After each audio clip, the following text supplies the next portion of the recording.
Esta es la noche en el continente americano. Cuando amanece en Europa y cae la tarde en Asia. Así cae la noche en el continente americano y transcurre la mañana y la tarde en el resto del mundo. La noche, bajo la dirección de Claudia Gurizati.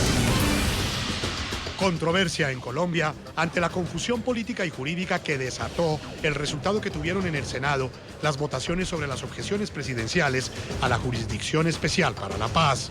Como no hubo decisión ni en la votación del primer informe ni en la votación del segundo informe, el expediente de las objeciones se enviará a la Corte Constitucional. ¿Quién ganó y quién perdió? ¿Quién tiene la razón? ¿Cuál es el futuro de las objeciones presidenciales a la JEP? Ninguna de esas objeciones afecta estructuralmente que se construya una paz con legalidad. Por el contrario, reafirma la construcción de una paz con legalidad. Ante esta situación, en la que ambos bandos políticos se consideran triunfadores, la última palabra la tiene ahora la Corte Constitucional. Felices, contentos, un resultado en el cual han quedado sepultadas las objeciones presidenciales. Así el gobierno, como mal perdedor a mi modo de ver, diga lo contrario. Hoy no lograron las mayorías en el Congreso de la República. Por lo tanto, la natural consecuencia de eso es que esos artículos salen de la existencia. Hoy en el programa La Noche de NTN 24, el análisis y la explicación de los resultados finales de la votación en el Congreso de las objeciones hechas por parte del presidente de Colombia, Iván Duque, a la ley estatutaria de la Jurisdicción Especial para la Paz.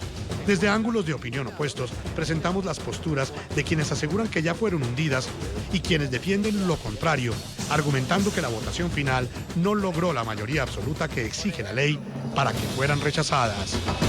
Comienza la noche, bajo la dirección de Claudia Gurizati.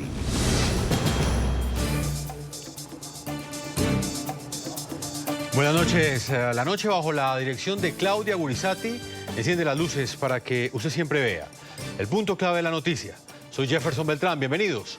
La noticia, la controversia jurídica y política que generó la votación final en el Congreso de las 6 objeciones que el mandatario colombiano Iván Duque hizo a la ley estatutaria de la Jurisdicción Especial para la Paz. El punto clave de esa noticia. En su última discusión, el informe que la rechazaba logró 47 votos en el Senado colombiano.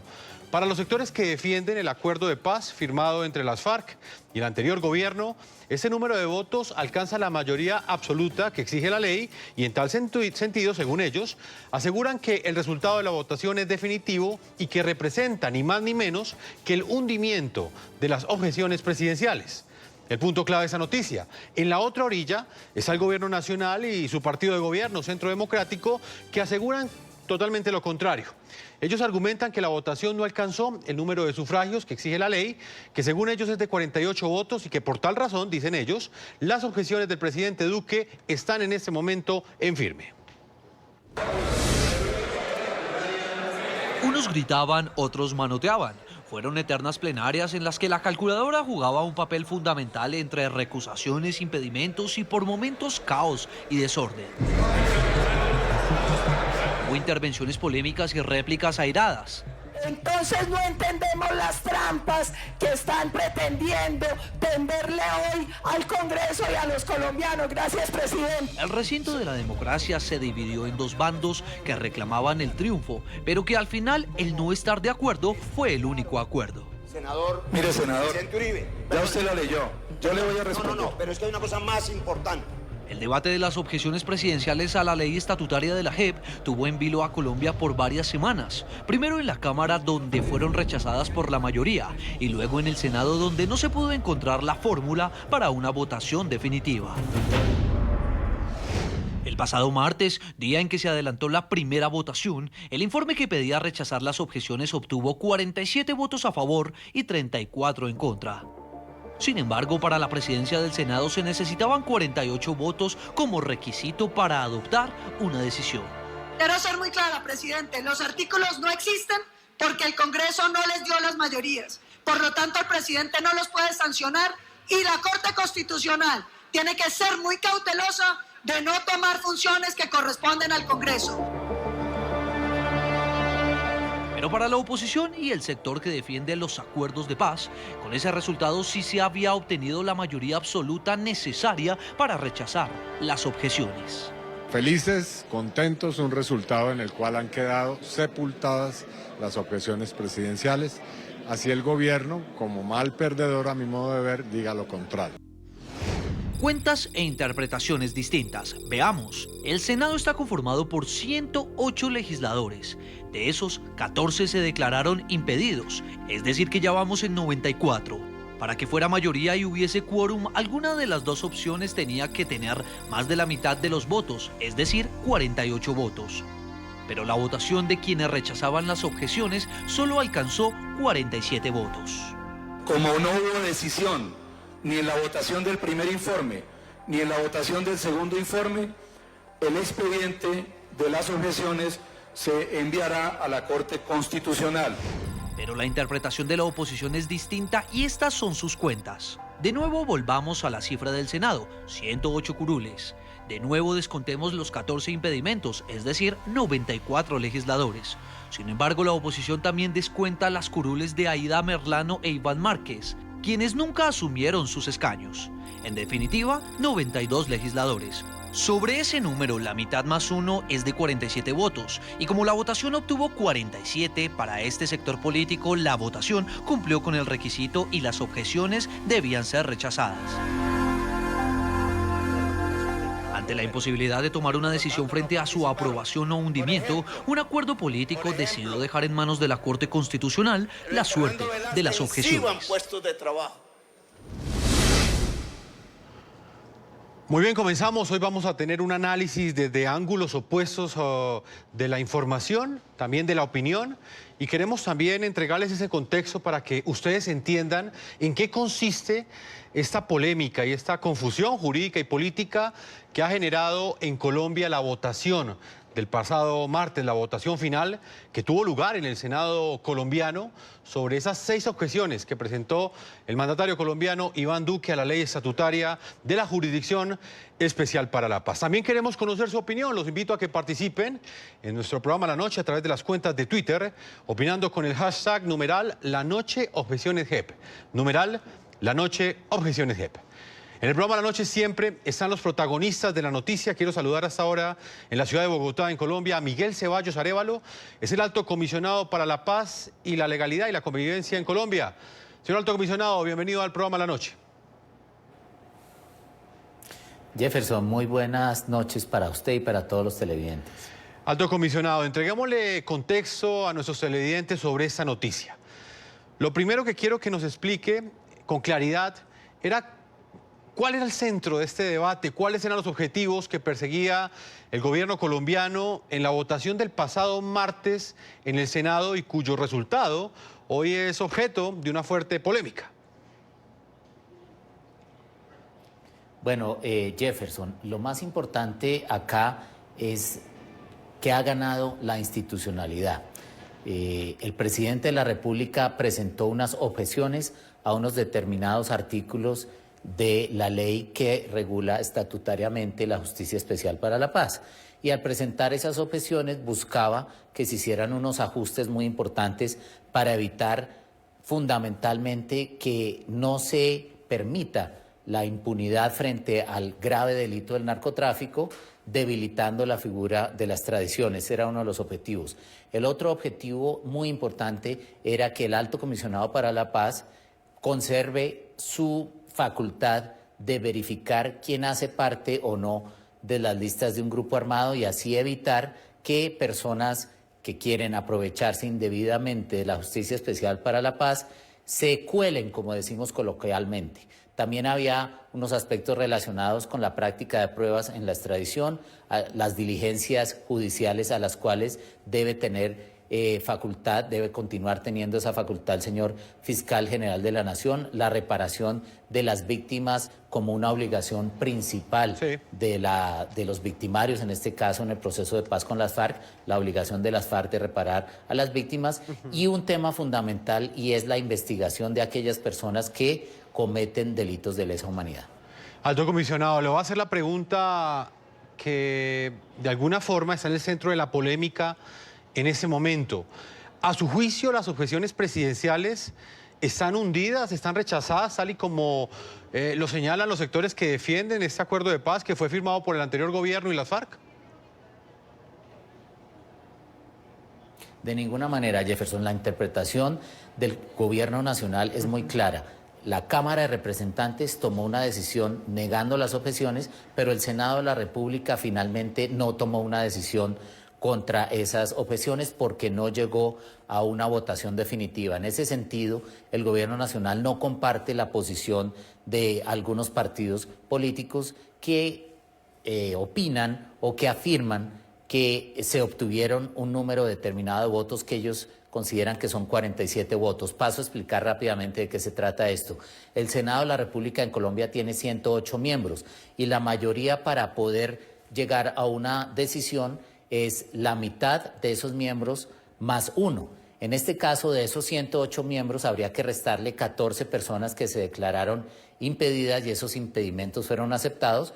Luego tendríamos una suma de 94 votos. En ese sentido, hay algunas posiciones que dicen que en este caso esos 108 miembros no deben ser la base del cálculo, sino 106, porque restan 2 miembros del Senado. Nosotros no compartimos la resta de esos 2 miembros del Senado porque no ha funcionado o no ha operado lo que se llama en la Constitución Política de Colombia la silla vacía. La silla vacía opera solamente cuando hay órdenes de captura o condenas contra personas que, siendo miembros del Congreso, son acusados por ciertos delitos. En este caso, el primero de los eventos que alegan algunos de los opositores al gobierno es que alias Iván Márquez, que es excombatiente de las FARC, no se ha posesionado en su curul. El hecho de que no se haya posesionado en la curul no elimina esa curul. Es decir, aún existe ese puesto que fue designado para las FARC como decisión de una ley. Y en el caso de la senadora o excongresista más bien, Aida Merlano, ella nunca se posesionó en su cargo. Al no posesionarse en su cargo, no se genera la posibilidad de la silla vacía y esa curul que ella no ha ocupado está intacta, es decir, ese puesto en el Senado debe ser llenado por otra persona una vez se defina la situación jurídica de la señora Merlano. En ese caso, el gobierno considera que al haber una decisión en el Senado y una decisión en la Cámara, debe aplicarse el reglamento del Congreso que consiste en archivar aquellas proposiciones o aquellas disposiciones que fueron objetadas por el señor presidente, que saldrían de la ley y en ese caso estaríamos en una posición en la cual quedaría a salvo la extradición, de acuerdo con la interpretación del gobierno, quedaría a salvo la protección del sistema jurídico para que no haya personas inescrupulosas que aprovechen la justicia especial para la paz. Señor Alto Comisionado, pongamos en contexto esta noticia. El pasado 10 de marzo, el presidente Iván Duque presentó las objeciones a la Ley Estatutaria de la Jurisdicción Especial para la Paz. Exactamente, él presentó objeciones a 6 artículos. Desde ese día se abrió un fuerte debate en el Congreso frente al futuro de esta norma que reglamenta la denominada Jurisdicción Especial para la Paz. Recordemos cómo el presidente dio a conocer estas objeciones que fueron debatidas en el Congreso de la República y que tuvieron su debate final el pasado martes en el Senado de la República. Aunque ya había pasado por álgidos debates en el Congreso y había sido examinada por la Corte Constitucional, al llegar al escritorio del presidente Iván Duque, esta ley estatutaria recibió objeciones a 6 de los 159 artículos que la constituyen. Una decisión que muchos rechazan, pero que a otros nos sorprende, teniendo en cuenta que como senador y como candidato presidencial, Iván Duque había manifestado sus críticas a varios puntos del acuerdo de paz, e incluso su lema frente a este tema era: ni trizas ni risas. Reparación a víctimas. Según el presidente, esta norma no establece con claridad la obligación de los victimarios de reparar integralmente a las víctimas con sus bienes y activos. Los colombianos debemos tener claro la importancia de precisar que los victimarios deben adelantar una reparación material con sus bienes y activos que satisfaga a las víctimas. Es lo mínimo que Colombia espera. Competencia del Alto Comisionado de Paz. El gobierno estima que este inciso podría limitar la facultad que tiene el Alto Comisionado para la Paz para verificar la lista de quienes sean reconocidos como miembros de los grupos armados que se sometan a un proceso de paz. Para evitar que delincuentes se oculten y ganen beneficios e impunidad incorporándose a un proceso de paz por la puerta de atrás. Actuación justicia ordinaria. El gobierno considera que este artículo no deja claro cuándo la Fiscalía puede seguir actuando o no contra delitos que se cometan luego de la firma del acuerdo de paz por personas que se hayan sometido a la JEP. Esta precisión es necesaria para evitar visos de impunidad y garantizar el derecho a la verdad de las víctimas. Renuncia a acción penal. El gobierno advirtió que debe haber claridad acerca de la acción penal por crímenes de lesa humanidad, no solo aplicable a los máximos responsables, sino también contra todos los responsables de este tipo de delitos. Esa renuncia a la acción penal es inconveniente porque constituiría impunidad. El Estado no puede renunciar a perseguir a los responsables de los delitos de lesa humanidad sin haber agotado todos los esfuerzos para encontrar la justicia y la verdad. Práctica de pruebas. En este punto, el gobierno pide precisión acerca de cuándo y cómo la JEP podrá practicar pruebas en caso de solicitudes de extradición contra personas sometidas a este sistema transicional. No hacer esa precisión afectaría gravemente la cooperación judicial de Colombia con otros países. Extradición de terceros. Este es el último artículo objetado porque para el Ejecutivo condiciona la extradición al ofrecimiento de la verdad, sin establecer ningún tipo de término ni oportunidad para hacerlo. Esto produce un incentivo perverso para el ingreso a la JEP de terceros bajo el ropaje de supuestos ofrecimientos de verdad. Volvemos a la ciudad de Bogotá con el alto comisionado para la paz, Miguel Ceballos. Alto comisionado, el gobierno nacional asegura que las objeciones no están sepultadas, no están hundidas todavía, porque quienes defienden esa posición en el Congreso, según ustedes, no han obtenido o no obtuvieron el pasado martes la mayoría calificada de los votos. En este contexto, explíquele usted a nuestros televidentes en qué estado se encuentran hoy estos 6 artículos que acabamos de explicar de la Jurisdicción Especial para la Paz que fueron objetados por el presidente Iván Duque. El procedimiento que corresponde ahora es que el proyecto de ley estatutaria completo pase al examen de la Corte Constitucional. La Corte Constitucional puede tomar varias decisiones. Una, inhibirse, es decir, no entrar a estudiar este asunto por considerar que ya el Congreso de la República tomó una decisión. La segunda es verificar si el número de votos requerido para la decisión se cumplió y en este caso hay que hacer una precisión. En el caso en que la Corte Constitucional decida estudiar el número de votos, en concepto del gobierno, esto debería pasar al Consejo de Estado, que es la instancia que debe definir sobre la decisión del presidente del Senado, que es un acto administrativo. Una vez se verifique que se dio o no la votación, habría 2 caminos. Una, que definitivamente la Corte y el Consejo de Estado decidan que no había la mayoría y en ese caso las objeciones tendrían que regresar al presidente de la República para que sancione la ley, la firme. Otra es que sí hubiese una mayoría y la Corte Constitucional tendrá que entrar a decidir sobre el contenido constitucional o no de esas nuevas normas como quedan después de la eliminación de las normas objetadas y en ese caso pues obviamente el señor presidente de la República siempre respetará la decisión de la Corte Constitucional. Comisionado, qué pena interrumpirlo. Usted me explica cada uno de los escenarios que se pueden dar en la Corte Constitucional. ¿En cuánto tiempo cree usted que vamos a conocer el fallo de este alto tribunal? Bueno, la Corte Constitucional tiene una agenda bastante congestionada.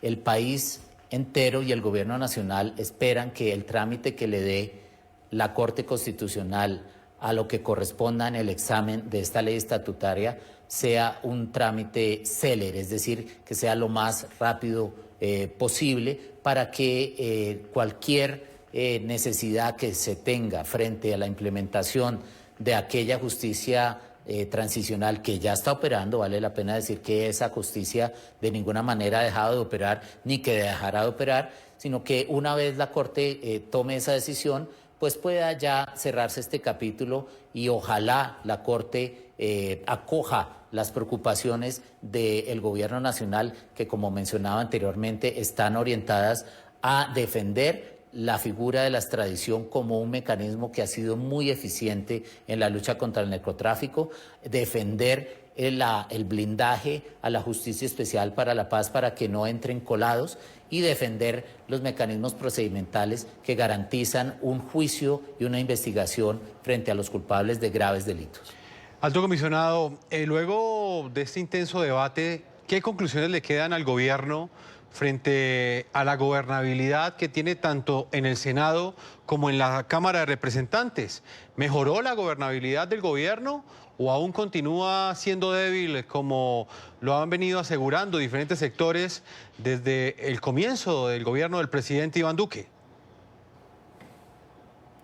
Es muy claro para todos los colombianos que la gobernabilidad que tiene el presidente Duque frente a la rama legislativa se ha fortalecido. Si usted compara el primer año de la legislatura de varios de los gobiernos que anteceden al del presidente Duque, las leyes aprobadas son en promedio las mismas. Estamos hablando de 5, 6, máximo 7 leyes, y hay que decir que el presidente Duque ha sido muy exitoso en su trámite con el Congreso, con una claridad, y es que él está buscando, y lo está logrando, cambiar las costumbres políticas. Esta idea de la gobernabilidad del órgano legislativo con base en las ideas y en el debate es lo más importante, y en ese sentido ayer fue aprobado el Plan de Desarrollo, que es una ley supremamente importante para el funcionamiento del Estado, y también estas objeciones que muchos daban por como una especie de derrota para el gobierno, no lo es. Y aquí quien ha ganado es la institucionalidad en Colombia,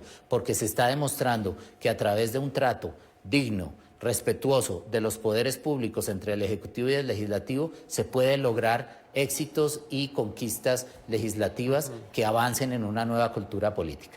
Alto comisionado, no puedo despedirlo sino hacerle una importante pregunta que tiene que ver con las noticias de los últimos días. Este debate que se dio en el Congreso sobre la ley estatutaria de la Jurisdicción Especial para la Paz ha coincidido con los nuevos incumplimientos de los excabecillas de las FARC, alias El Paisa y alias Iván Márquez, precisamente ante la Jurisdicción Especial para la Paz. Ninguno de los dos ha acudido a las audiencias que buscan establecer verdad sobre los secuestros que fueron ejecutados por las FARC.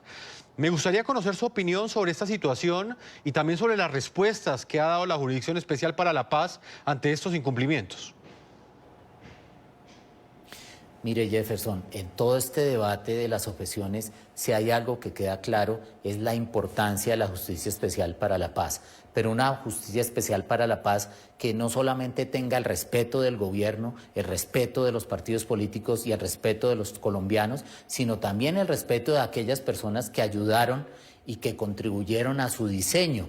Hay que recordar que el señor alias Iván Márquez fue uno de los negociadores por parte de las FARC para crear este esquema de justicia transicional. Lo mínimo que merece la justicia transicional es que Iván Márquez sea respetuoso con ella, que se haga presente, que comparezca y responda frente a esa Justicia Especial para la Paz que él ha ayudado a crear. La gran exigencia que hoy tiene Colombia con el señor Iván Márquez y todos aquellos que quieran evitar hacer presencia y comparecencia ante la JEP es que ellos mismos deben demostrar que la voluntad de paz no solamente debe ser expresada en unos acuerdos, sino en el cumplimiento de esos acuerdos. Señor Miguel Ceballos, Alto Comisionado para la Paz, como siempre es un gusto tenerlo aquí en el programa La Noche. Muchas gracias por su tiempo. Muchas gracias, muy buenas noches. Muy buenas noches. El polémico asunto de las objeciones a los 6 artículos de la ley estatutaria de la Jurisdicción Especial para la Paz pasó ahora a manos de la Corte Constitucional. No obstante, para que este alto tribunal emita alguna decisión de fondo, tendrá que definir primero si acoge o no el caso para estudiarlo. Esto en razón a que, según algunos analistas, la Corte podría declararse inhibida y remitir el expediente al Consejo de Estado. Vean ustedes esta explicación que hemos preparado sobre este posible escenario que puede darse en este momento en la Corte Constitucional. Si la Corte Constitucional aborda la discusión, varios son los escenarios posibles. Revisemos los 2 primeros. Inconstitucionalidad o inconveniencia. En un primer dilema, la Corte Constitucional entraría a verificar si las objeciones presentadas por el presidente Iván Duque a la ley estatutaria de la JEP cumplen con el argumento que el mandatario justificó al momento de anunciarlas. He decidido realizar objeciones a 6 de los 159 artículos de la ley estatutaria de la Jurisdicción Especial para la Paz por razones de inconveniencia. Es decir, el alto tribunal deberá establecer si los reparos son de inconveniencia, como considera el gobierno, o si son de inconstitucionalidad. ¿Qué pasa si las objeciones son declaradas de inconstitucionalidad? Si así fuere la determinación, implicaría un rechazo a las objeciones y dado que los artículos objetados ya habían sido avalados por la Corte Constitucional, los magistrados remitirían la ley al mandatario colombiano para que la sancione tal cual como fue respaldada por el alto tribunal en agosto de 2018. En el programa de la noche saludamos hasta ahora a Juan Manuel Charri, reconocido abogado constitucionalista. Bienvenido al programa de la noche. Jefferson y televidentes, muy buenas noches. Muy buenas noches, doctor Charri. Lo hemos invitado porque usted también explica con claridad esta confusión jurídica, política, que muchos colombianos, inclusive latinos que hasta ahora nos ven en el resto del continente americano, no entienden sobre este embrollo, sobre esta confusión que se generó luego de la votación el pasado martes en el Senado de la República. Lo primero que le quiero preguntar es si a su juicio, en este momento, las objeciones presidenciales a la ley estatutaria de la Jurisdicción Especial para la Paz están sepultadas o aún están vigentes, tal y como lo han asegurado en las últimas horas el expresidente Álvaro Uribe Vélez y su partido, el Centro Democrático. Jefferson, lo cierto es que para que las objeciones queden sepultadas se requiere mayorías absolutas tanto en la Cámara como en el Senado. Y eso obligaría a que el presidente sancionara la ley con los 6 artículos tal y como se expidió. Pero como todos sabemos, en el Senado no se alcanzó esa mayoría absoluta y en consecuencia el presidente no estaría obligado a sancionar la ley como la expidió el Congreso. Doctor Charri, ¿por qué asegura usted que no se logró la mayoría absoluta en el Senado de la República?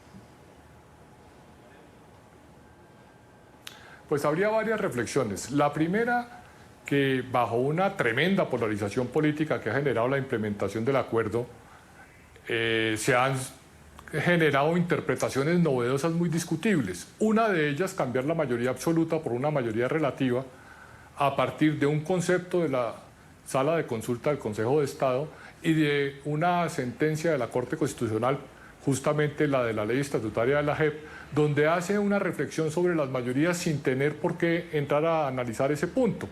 Y allí lo que hace es tomar una norma sobre quórum, que dice que para el quórum no se debe tener en cuenta lo que aquí conocemos como sillas vacías o curules que no son reemplazables porque la persona ha sido condenada por delitos de narcotráfico, financiación de grupos armados, delitos contra la administración, y en ese caso no se debe tener en cuenta para el quórum a esas personas.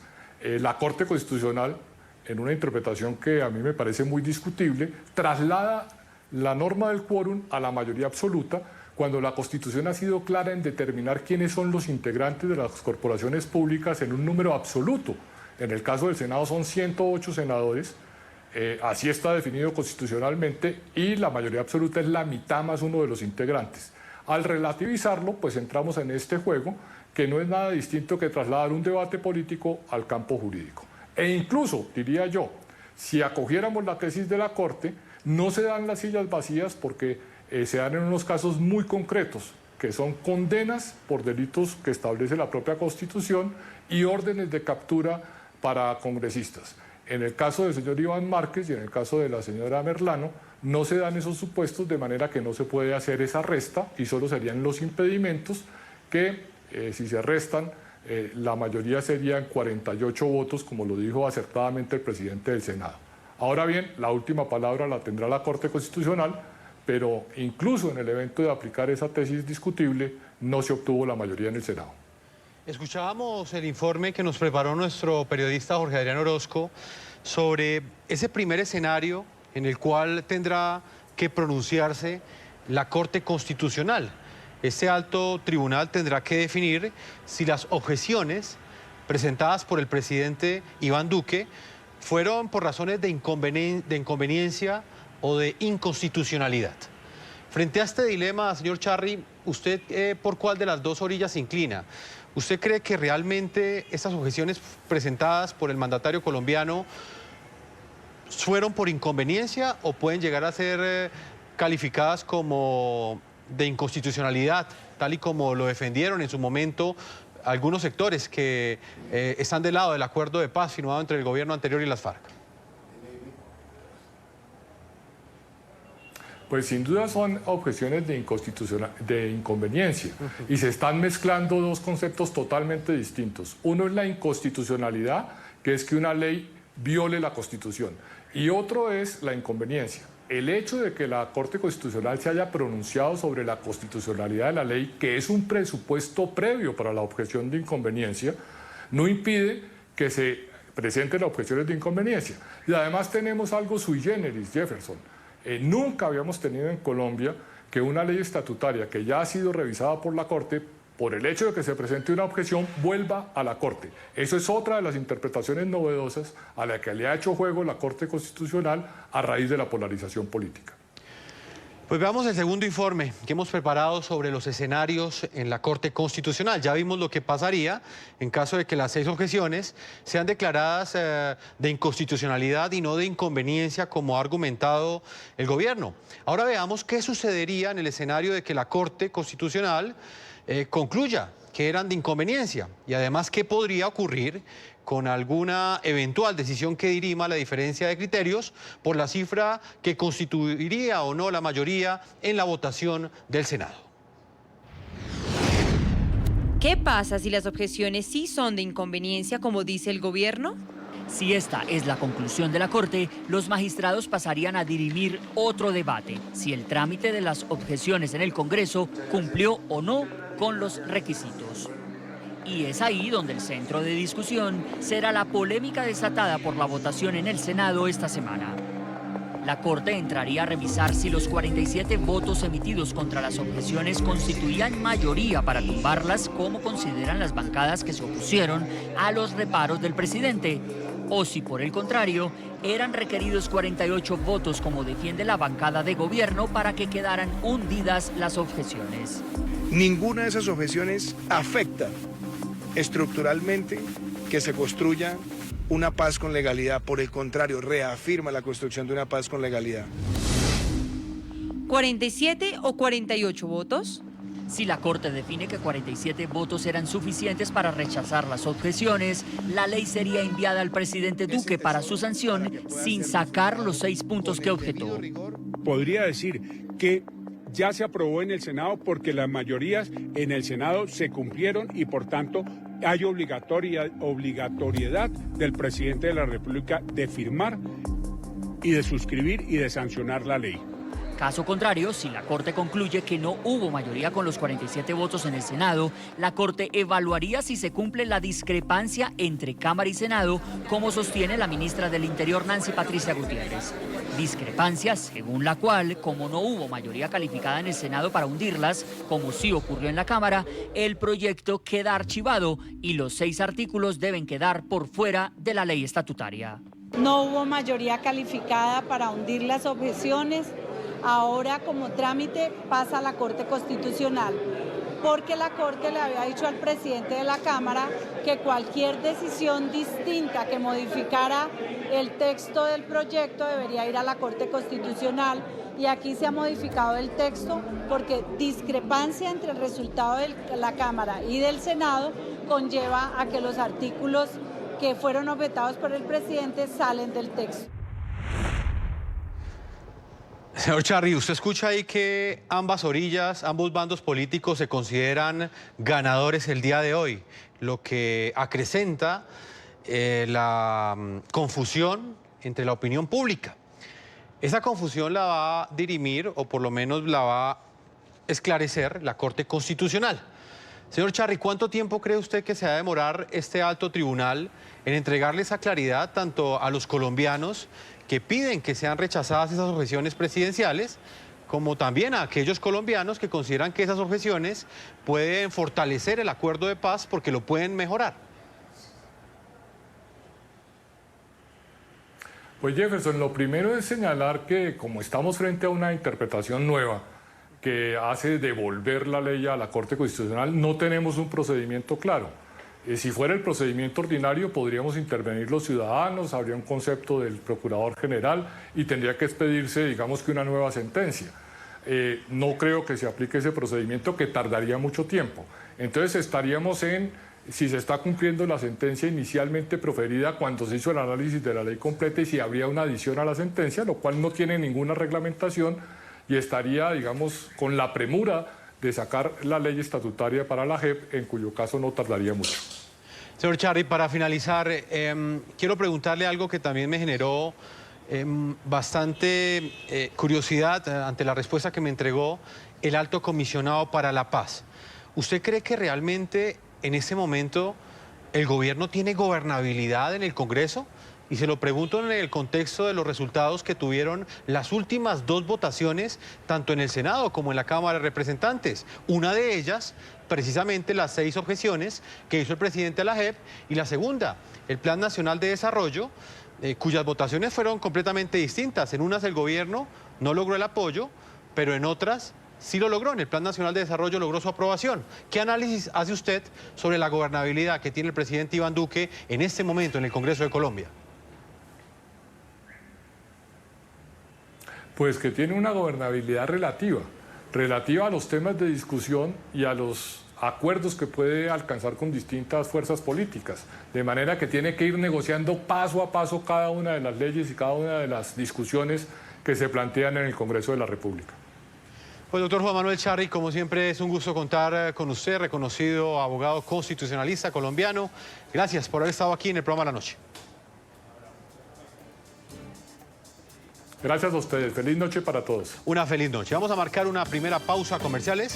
Yo los invito a que continúen participando utilizando el hashtag, la etiqueta en Twitter, numeral La Noche Objeciones JEP, y entregándonos su opinión sobre lo que para ustedes representa esta confusión jurídica y política que se dio luego de esta votación en el Senado de la República el pasado martes, precisamente sobre la ley estatutaria que regula la Jurisdicción Especial para la Paz. Vamos a una pausa y cuando regresemos tendremos el otro ángulo de opinión. Estará con nosotros Wilson Arias Castillo, es un senador del Polo Democrático, ahí ustedes lo ven en pantalla. Él hace parte de los senadores que defienden que las objeciones hechas por el presidente Iván Duque a la Jurisdicción Especial para la Paz, hasta ley estatutaria, ya están sepultadas y que la Corte Constitucional debe ratificar esa decisión que según ellos fue mayoritaria en el Senado el pasado martes. Una pausa y ya regresamos a la segunda parte de este programa de la noche.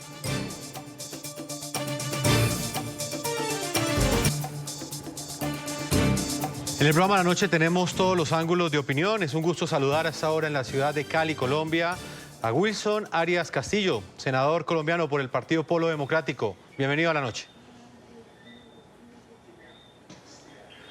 Bueno, muchas gracias. Un saludo muy afectuoso a usted y a toda su teleaudiencia. Señor senador, me gustaría escuchar sus argumentos. En la primera parte hablamos con el Alto Comisionado para la Paz, quien defendía que en ese momento los artículos de la Jurisdicción Especial para la Paz que fueron objetados por parte del presidente Iván Duque, según él, se encuentran eliminados, están eliminados, porque no lograron ustedes la mayoría absoluta en el Senado de la República el pasado martes. Ustedes aseguran lo contrario. Dice que lo que están sepultadas son las objeciones presidenciales. Explíqueme los argumentos que justifican esta opinión que ustedes tienen. Bueno, muy sencillo. Lo que hay que explicarle al país es que fue derrotado por amplísima mayoría el proyecto gubernamental de objetar esta ley de jurisdicción especial para la paz. Entiende una proporción enorme, 1/3, 2/3 contra 1/3 aproximadamente en la Cámara de Representantes. Y en el Senado ocurrió lo propio. Durante mucho tiempo, también valga la pena decir, estuvo esforzando el gobierno y en particular el presidente Macías, algo así como por dilatar las decisiones. Los más suspicaces decían que tenía que ver con estrangular los tiempos del plan de desarrollo para que no se discutiera de cara al país porque tiene varias contrarreformas antipopulares, verdaderamente antisociales, pero otras voces decían que era tratando de hacer las mayorías o por lo menos de mermelar una parte del Congreso de la República. No obstante ello, las cuentas a nosotros nos dan. En estos momentos tenemos un Congreso de la República sin Aida Merlano y sin Iván Márquez, es decir, de 106 senadores, 14 declararon impedidos, lo cual nos da 92, y una mayoría absoluta de 47. 47 fueron los votos que obtuvo en negativa el proyecto gubernamental, de modo que para nosotros está meridianamente establecido, muy a pesar de los dichos del presidente, que entre otras cosas no concedió la apelación que la norma nos permite. Es decir, quien no está de acuerdo con la declaratoria a propósito que haga el presidente, a propósito en estos casos de las circunstancias de la votación, de una votación, tiene derecho a la apelación. El presidente se esforzó mucho, el doctor Macías, por no dar lugar a esa apelación, como quiera que sabía que iba a ser nueva y estrendosamente derrotado en el Senado de la República. De modo que para nosotros está absolutamente claro y esperamos pues desde luego que haga trámite a la Corte Constitucional, donde de paso, dicho sea, difícilmente van a pasar esas objeciones. Está también establecido, lo hemos dicho, que se trata de un proyecto que no da razones de inconveniencia, sino de inconstitucionalidad sobre asuntos, por lo demás, en relación con los cuales ya se había pronunciado la propia Corte Constitucional. Senadora, hay algo que me llama la atención de la respuesta que me entrega. Usted asegura que la mayoría absoluta la tasan ustedes a partir de 106 senadores y no de 108. Argumenta usted que es por la ausencia de la senadora Merlano y también de Iván Márquez de las FARC. ¿Esto quiere decir que la silla de Iván Márquez de las FARC no es reemplazable? ¿Usted como senador considera que esa curula perdió ya las FARC? Bueno, la realidad, Monda y Lironda, es que en estos momentos no hay presencia de las FARC en ese sentido. Yo no quiero hacer juicios anticipados a propósito de lo que deben decidir otras cortes, pero en lo real, la circunstancia real es que aún en el otro caso también se presentaría mayoría, porque digamos que si se entendiera si se entendiera también con 107 menos los 14 impedidos, igualmente 47 sería una mayoría suficiente para declarar el hundimiento del proyecto de ley, de modo que no es mi interés debatir con las FARC acerca, digamos, de sus derechos legales. Creo que desde luego la ley y los acuerdos de La Habana le otorgaron los derechos, pero en matemáticas baste con que establezcamos la ausencia de la doctora Merlano y hemos obtenido la mayoría. Yo creo que estamos próximos ya a que la Corte Constitucional dirima este asunto, de modo que bien haríamos en esperar unos pocos días para que fuera la Corte la que se pronuncie al respecto. Senador, ¿a qué cree usted que responde que finalmente esta decisión termine siendo tomada por la Corte Constitucional y no por el Senado de la República, como debería ser y como lo defienden inclusive diferentes analistas jurídicos?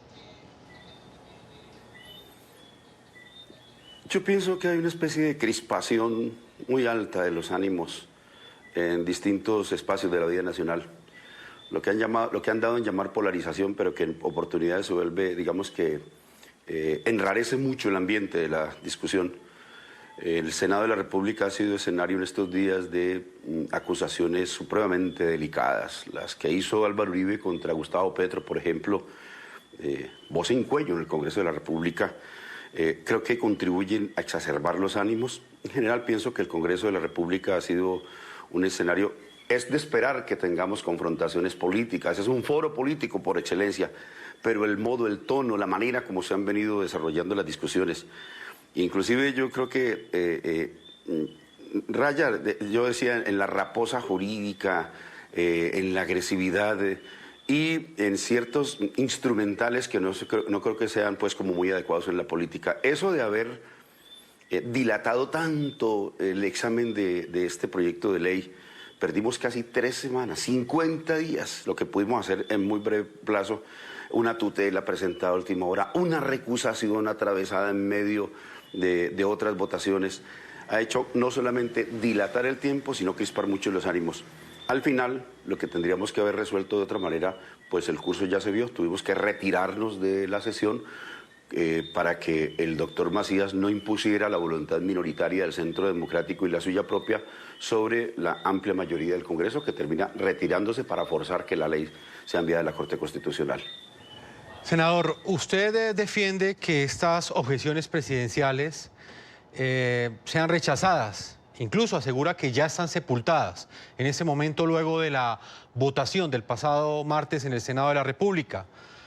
¿Usted no cree que con esto se pierde una gran oportunidad de haber generado un pacto nacional más amplio frente a ese acuerdo de paz?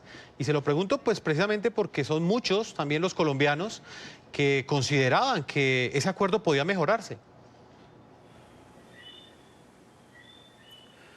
Sabe que yo estoy considerando seriamente la propuesta de un sector del Partido Liberal de que se mire una especie de ley de interpretación que podría hacerse con el propósito de sortear las dudas que legítimamente, aunque pudieran ser equivocadas, pero legítimamente pueda tener una parte de la sociedad. Yo suscribo por completo la manifestación varias veces hecha por el Polo Democrático, particularmente por Jorge Enrique Robledo, quien ha estado señalando varias veces, se lo he escuchado, es una especie de llamado clamoroso para desarmar los espíritus.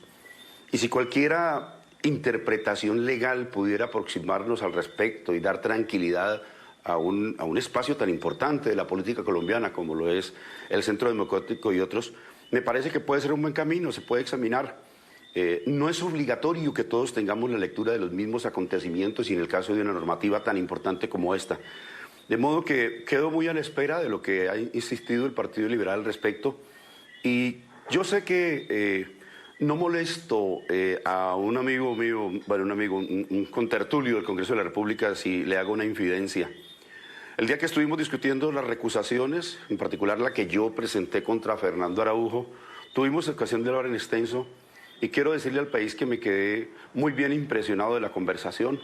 Desde lo humano ambos nos hicimos algunas manifestaciones que yo quiero reiterarlas ahora, por lo menos en el sentido de buscar un espacio de acercamiento, de modo que el país pueda de verdad enrutarse por otros caminos. Nosotros no estamos, y siendo nosotros la oposición, teniendo una postura bastante dura contra las ejecutorias del gobierno, pero no creo que nadie deba desear a la sociedad un camino de una confrontación que posiblemente nos haga perder la oportunidad de superar tantos años de violencia en Colombia. Yo comparto con usted la opinión según la cual deberíamos buscar nuevos caminos de entendimiento y, reitero lo dicho por Jorge Robledo, desarmar los espíritus en Colombia. Pues, senador, vendrán nuevos debates porque hay unas reformas constitucionales que también anunció el gobierno nacional en búsqueda de ese objetivo, de mejorar ese acuerdo de paz que fue firmado entre el anterior gobierno y las FARC. Senador Wilson Arias Castillo, del Partido Polo Democrático, le agradecemos su tiempo para nuestros televidentes aquí en el programa La Noche. A la noche y a usted un abrazo muy afectuoso y a sus televidentes. Muchas gracias, senador. Ahí tuvimos las dos aristas de esta noticia. Por un lado, el gobierno nacional, en cabeza del alto comisionado para la paz, Miguel Ceballos. Y escuchaban ustedes ahí un senador del Polo Democrático, uno de los protagonistas de este debate, Wilson Arias. También desde la óptica política, analizando lo que pasó el martes de esta semana en el Congreso de la República, una de las noticias más importantes en Colombia. Vamos a una pausa y ya regresamos a la parte final de este programa de la noche. Hemos llegado a la parte final. A todos nuestros televidentes, yo los invito a que continúen enviando sus comentarios a www.ntn24.com. Nos pueden escribir en Twitter en @ntn24, @segurizati ntn24, @Jefferson ntn24, @La Noche ntn24. La noche continuará encendiendo las luces para que usted siempre vea el punto clave de la noticia. Muy buenas noches.